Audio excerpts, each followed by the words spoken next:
ቤት እያንዳንዱ ኢትዮጵያዊ የቤት ባለቤት እንዲሆን ማሰብ፣ መሻት፣ መስራት ብዙ የሚቻል ጉዳይ አይመስለኝም። አሜሪካም እንደዛ አይቻልም። የለም የሚቻለው ጉዳይ እያንዳንዱ ሰው ቢያንስ በአቅሙ ለመከራየት ቢፈልግ የቤት አማራጭ እንዲያገኝ ማድረግ እንጂ ሁሉም ሰው 500 ካሬ ሜትር እየተከፋፈለ ቤት እንዲሰራ ማድረግ አይደለም ዋናው ዓላማ። ቢያንስ ግን የፓርላማ አባላት ወይም ሌላ ሰው ከቦታ ቦታ ሲንቀሳቀስ በክራይ ቤት ሲፈልግ ማጣት እንዳይችል ማስቻል ነው። ይሄ ችግር ነው አሁን ኢትዮጵያ ውስጥ። በክራይም ቤት አይገኝም፣ ከተገኘም እንዳላችሁት ውድ ነው። ይሄንን ችግር መፍታት በዘላቂነት የኑሮ ውድነትና ኮስት ኦፍ ሊቪንግ እያመጣ ያለውን ጫና ለመቀነስ ያግዛል።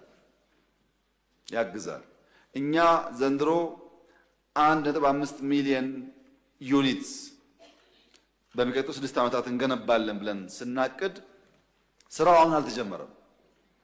ቅድም እንዳነሳችሁት ብረት በሀገር ውስጥ ለማምረት ከኦሩ በስተቀር ሰፊ ስራ ሲሰራ ቆይቷል። አሁን ስክራፕ ካገኘን ወይም ኦር ካገኘን የኢትዮጵያን ፍላጎት ለማሟላት የሚያስችሉ ፋክተሪዎች ኢትዮጵያ ውስጥ አሉ። ኢትዮጵያ ውስጥ ያሉ ፋብሪካዎች የኢትዮጵያን ብረት አቅልጠው ለኢትዮጵያ ፍላጎት ለማዋል ብቃት አላቸው። ችግሩ ዋናው ኦሩን መስራት ነው። እሱም የጀመርናቸው ጉዳዮች አሉ። ሲሚንቶ በከፍተኛ ደረጃ ለማሻሻል የተሰራው ስራ ይታወቃል። ለሚ ላይ አሁንም እያስፋፋ እንገኛለን። መስታወት እናንተም እንዳያችሁት ነው።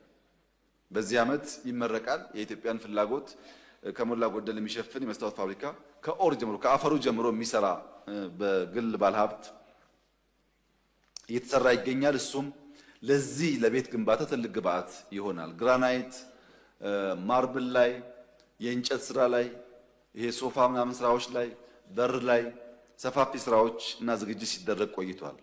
ከዚህ በተጨማሪ ቴክኖሎጂ ላይ ፋብሪካዎች አሉ ቤት የሚሰሩ። አሁን በቅርቡ 4-5 ቤቶች ሳምፕል አዲስ አበባ ላይ ይሰራሉ። የተከበረው ምክር ቤት ስራው ሲያልቅ እንዲያይ ይደረጋል። G+3 በፋብሪካ የሚመረተው ቤት በአንድ ወር ጊዜ ውስጥ ከአንድ ወር ባነሰ ጊዜ ውስጥ ያልቃል።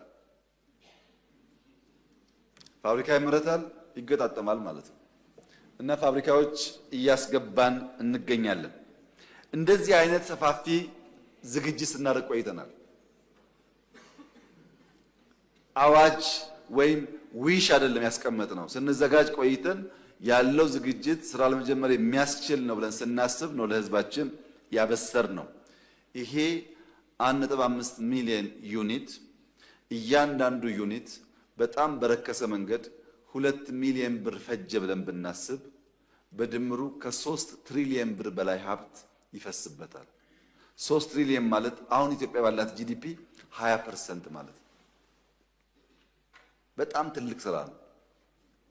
ኢትዮጵያ ውስጥ ከጋዝ፣ ነዳጅ፣ ማዳበሪያ፣ ቢሾፍቱ ኤርፖርት እና ሃውሲንግ ላይ የምንሰራቸው ስራዎች ቶታሊ ጌም ቼንጀር ናቸው።